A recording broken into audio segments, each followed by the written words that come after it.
Basically आज हम लोग जानने वाले हैं फंक्शनलिज्म के बारे में। फंक्शनलिज्म को जो है हम स्ट्रक्चरल फंक्शनलिज्म भी कहते हैं। इन दोनों में कोई भी डिफरेंस नहीं है। अगर आपको स्ट्रक्चरल फंक्शनलिज्म मिले या फिर बस फंक्शनलिज्म मिले, इसका मतलब सेम होता है, ठीक है।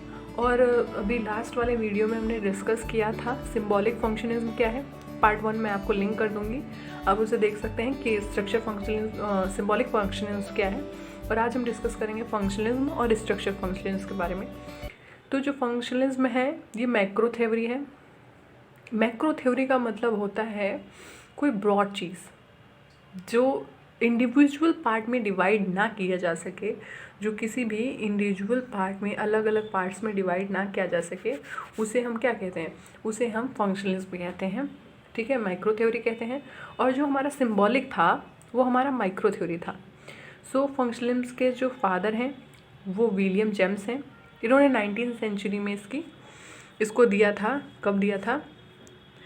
19वीं सेंचुरी में दिया था इन्होंने फंक्शनलिज्म को, ठीक है। फिर फंक्शनलिज्म द स्ट्रक्चर फंक्शन और the simple functionalism is the framework of building the theory society as a complex society whose part work together to promote solidity and stability.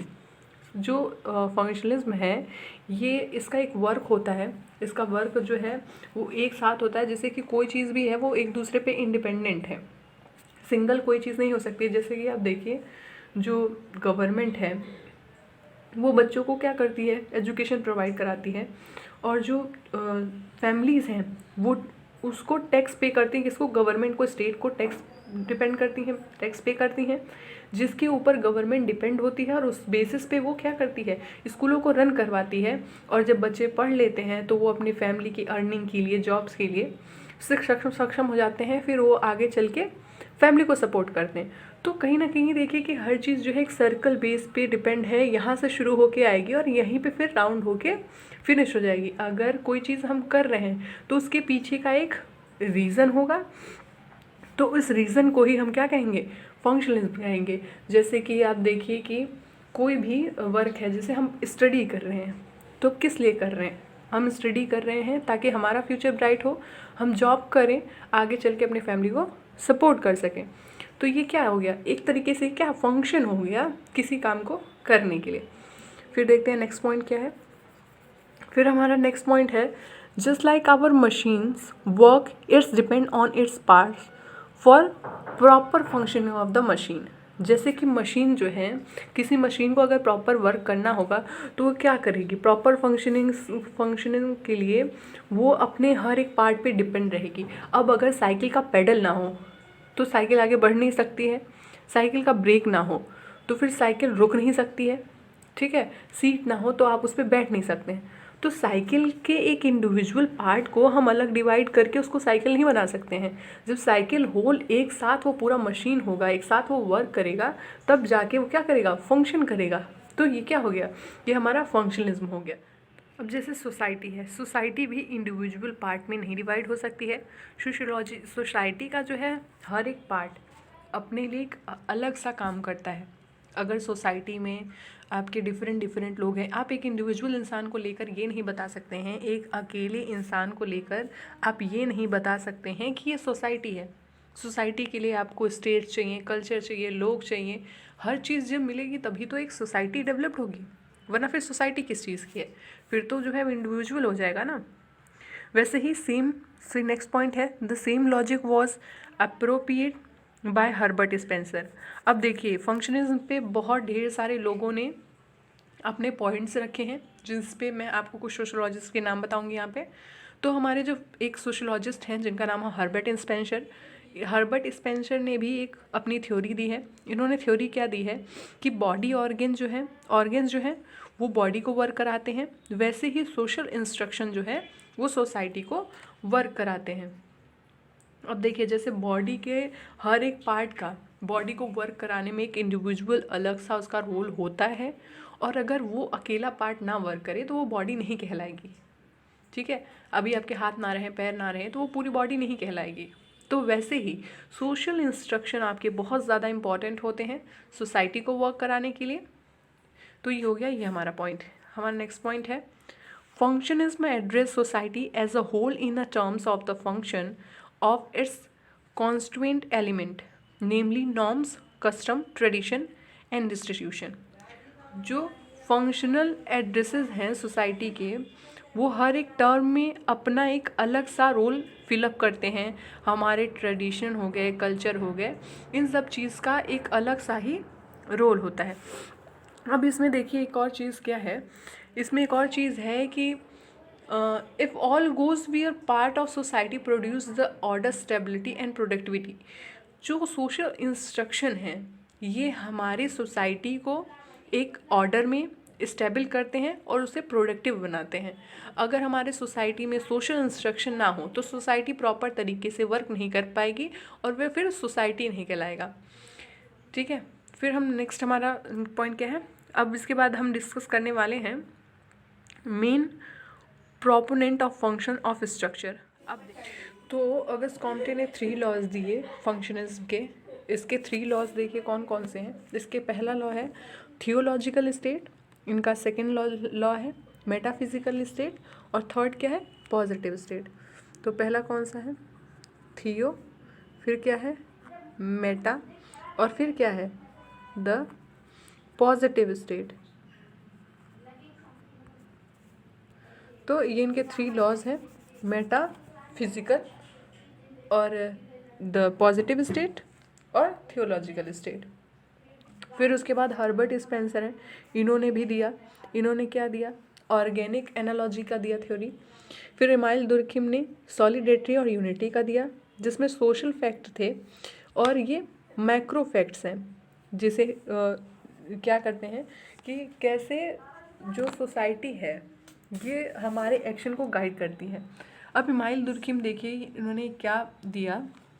Email Durkheim ने कहा कि जो mechanical सॉलिडेटरी होती है, इन्होंने सॉलिडेटरी को 2 parts में डिवाइड किए और यूनिटी में 2 पार्ट्स में डिवाइड किए. तो थे मैकेनिकल सॉलिडेटरी और ऑर्गेनिक सॉलिडेटरी.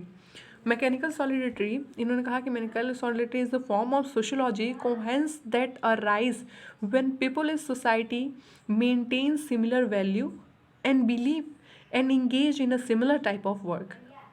ये कहते हैं कि मेटा सॉलिडेटरी वो सॉलिडेटरी होती है जिसमें पीपल सोसाइटी में सिमिलर वैल्यूज़ को मेंटेन करते हैं और सिमिलर टाइप के वर्क में इंगेज रहते हैं. और in context of the organic solidarity जो सेकेंड पार्ट है इसमें इन्होंने कहा in organic solidarity is the form of social coherence that arise when the people in the society are interdependent but holding a various value and believes and engage in a varying type of work.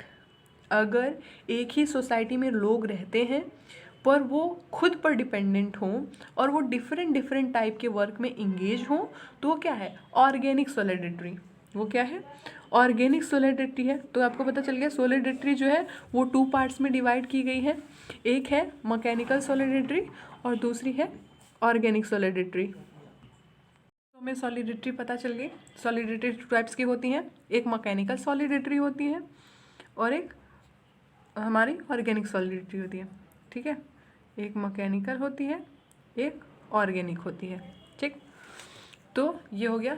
फिर उसके बाद हम थोड़ा सा और जान लेते हैं. और हमारे जो थिंकर हैं टॉलकार्ट पार्सन, इन्होंने जो है सोशियोलॉजी में जो पहला वर्ड हमारा जो है सोशियोलॉजी में जो पहला वर्ड है स्ट्रक्चर फंक्शनलिज्म, जो मैंने आपको कहा कि फंक्शनलिज्म को स्ट्रक्चर फंक्शनलिज्म कहते हैं, तो इन्होंने ही स्ट्रक्चर फंक्शनलिज्म वर्ड का सोशियोलॉजी के अंदर स्ट्रक्चरल फंक्शनलिज्म नाम के वर्ड का फर्स्ट टाइम में यूज़ किया था.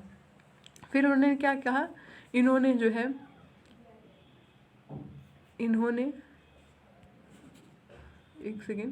इन्होंने डिफरेंट मॉडल को दिया. इन्होंने सोशल एक्शन के बारे में बताया, इन्होंने नॉर्म इंस्टीट्यूशन एलजाइड मॉडल के बारे में बताया. फिर उसके बाद हमारे आते हैं रॉबर्ट की मार्टिन. देखिए रॉबर्ट की मार्टिन का भी जो है इसमें बहुत ही बड़ा रोल है फंक्शनिज्म में. रॉबर्ट के मार्टिन जो है इन्होंने Robert Martin who divides the human functions into 2 ways. इन्होंने ह्यूमन के फंक्शन को जो है वो 2 वेज में डिवाइड किया। जो पहला वे था इनका वो था मैनिफेस्ट फंक्शन और दूसरा था लेटेंट फंक्शंस। कौन सा फंक्शन था? लेटेंट फंक्शन था। और पहला जो फंक्शन था वो था मैनिफेस्ट फंक्शन। तो फंक्शंस को इन्होंने मॉडिफाई भी किया मैनिफेस्ट में, और जो इनका जो था लेटेंट फंक्शन था उसमें इन्होंने क्रिटिसाइज भी किया। इट मीन्स इन्होंने फंक्शंस को मॉडिफाई तरीके से भी बताया और क्रिटिसाइज तरीके से बताया। अब देखिए इसमें मैनिफेस्ट फंक्शन में क्या है? Manifest functions are the international and the obvious. ये जो है वो इंटरनेशनल फंक्शन है एंड ऑब्वियस फंक्शन है। बट इसकी जगह पे जो लेटिन फंक्शन है are un international and non obvious. अब हम ये जानते हैं कि अन इंटरनेशनल इंटरनेशनल ये क्या है और ऑब्वियस और अनऑब्वियस क्या है। So the manifest function of attending a church for instance is to worship a part of religion community. तो जब हम चर्च में जाते हैं और वर्शिप करते हैं तो ये हमारा रिलीजियस कम्युनिटी का पार्ट है। तो हो गया मैनिफेस्ट फंक्शन जो इंटरनेशनल लेवल पे मतलब सभी लोग करते हैं कम्युनिटी सोसाइटी में। प्रे करना, चर्च जाना, मंदिर जाना, मस्जिद जाना, ये सब करते हैं सोसाइटी में। सो ये मैनिफेस्ट फंक्शन हो गया। वहीं पे जो हमारा लेटिन फंक्शन है, लेटिन फंक्शन में be to help members learn to discern personal form of institutional values. With a common sense, manifest function become easily apparent. So जो हमारा लेटिन फंक्शन है ये हमें पर्सनली इंस्टीट्यूशन के लिए पर्सनल वैल्यूज सिखाता है। वहीं पे जो हमारा मैनिफेस्ट फंक्शन है ये हमें इंटरनेशनल लेवल पे, रिलीजियस लेवल पे, कम्युनिटी लेवल पे हमें अवेयर कराता है। फिर नेक्स्ट पॉइंट हमारा है डेविस मूरे। सो डेविस मूरे जो है इनका था सोशल सेटिस्फैक्शन। इन्होंने क्या दिया? Social satisfaction. अब देखिए डेविस एंड मूरे ये दो डिफरेंट व्यक्ति हैं। तो डेविस का जो नाम है वो था किंग सिले डेविस और मूरे का नाम था विलियम हर्बर्ट मूरे। विलियम हर्बर्ट मूरे। फिर देखिए अब उसके बाद में जो हमारा फंक्शनलिज्म है, फंक्शनलिज्म को पॉजिटिवली भी लिया गया और इसको क्रिटिसाइज भी किया। अब देखिए किसी टॉपिक को पढ़ने का मतलब ये नहीं होता है कि आप उसके गुड पॉइंट और गुड रीज़न से लिख के आएँ। किसी पॉइंट को पढ़ने का मतलब होता है कि आप उसके क्रिटिसाइज भी करें, आप उसे उसके राइट वेज जो है वो भी आप बताएं। तो क्रिटिक्स सोशोलॉजी डिमांड करती है कि आप क्रिटिक्स भी लिखें और उसके पॉजिटिव वेज भी लिखें। तो अगर आप कोई आंसर राइटिंग करते हैं तो इसमें आपके क्रिटिक्स लिखना बहुत ही ज़्यादा इंपॉर्टेंट है। तो हम यहाँ पे लास्ट में इसके क्रिटिक्स और इसके गुड वर्क्स दोनों ही एनालाइज करेंगे। सो हमारा फंक्शनलिज्म हो गया। एक बार हम क्विक रिवीजन करते हैं फंक्शनलिज्म क्या होता है। सो फंक्शनलिज्म जो है वो हमारा मैक्रो थ्योरी है। इसके फादर कौन हो गए? विलियम हो गए, विलियम जेम्स हो गए, जिन्होंने क्या 19वीं सेंचुरी में इसको दिया। फंक्शनलिज्म पे डिफरेंट सोशियोलॉजिस्ट ने अपना अपना मत रखा, जिसमें हमारे रॉबर्ट के Martin, Davis and Moore, email Durkheim, August Comte ये लोग शामिल थे। ठीक है। फिर फंक्शनलिज्म जो है ये किसी भी कार्य को करने के लिए डिस्क्राइब किया जाता है। ठीक है। और फंक्शनलिज्म जो है वो किसी इंडिविजुअल पार्ट में आप नहीं बता सकते हैं। फंक्शनलिज्म को डिफाइन करने के लिए एक प्रॉपर उसका मैकेनिकल वर्क इम्पॉर्टेंट है, जस्ट लाइक अ साइकिल।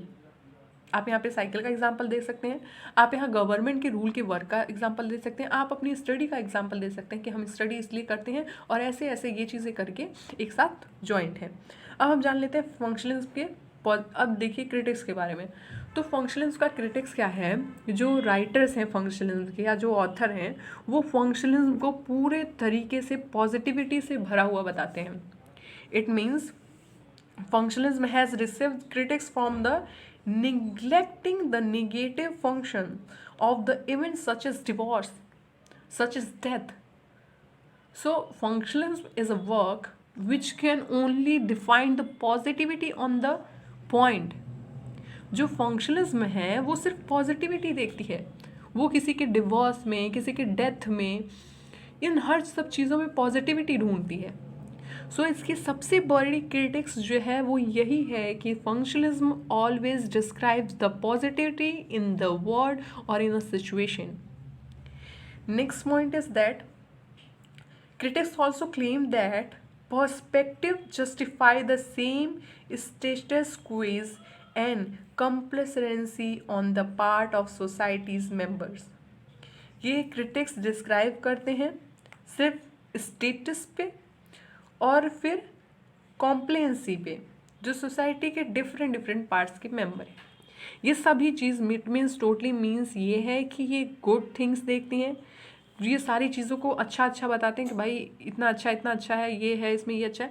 ये क्रिटिक्स नहीं करते हैं कि अगर कोई पॉइंट है तो उसमें ये बुरा है, ये बुरे चीज़ में भी अच्छाई को ढूंढते हैं. मेन पॉइंट ये है. फिर फंक्शनलिज्म जो है वो एंथ्रोपोलॉजी के फंक्शनलिज्म के दो नाम यहाँ पे मैंने मेंशन किए हैं जो है रेडक्लिफ ब्राउन और मेलिनोस्की. सो ये फंक्शनलिज्म है. सो ये हमारा फंक्शनलिज्म का चैप्टर ख़त्म हुआ. इससे पहले हमने सिम्बॉलिक की बात की थी, पर्सपेक्टिव की. तो हमें ये बेसिकली पता है कि हमारा फंक्शनलिज्म किसका पार्ट है, 3 मेजर पर्सपेक्टिव ऑफ सोशियोलॉजी का पार्ट है. इसमें ये सब चीज़ें हैं. सोशल कॉन्सिक्वेंसेस है, इमैनुअल किम है, ऑगस्ट कॉम्टे हैं. इन लोगों ने जैसे अपने पर्सपेक्टिव रखे, मैंने आपको ये बताया.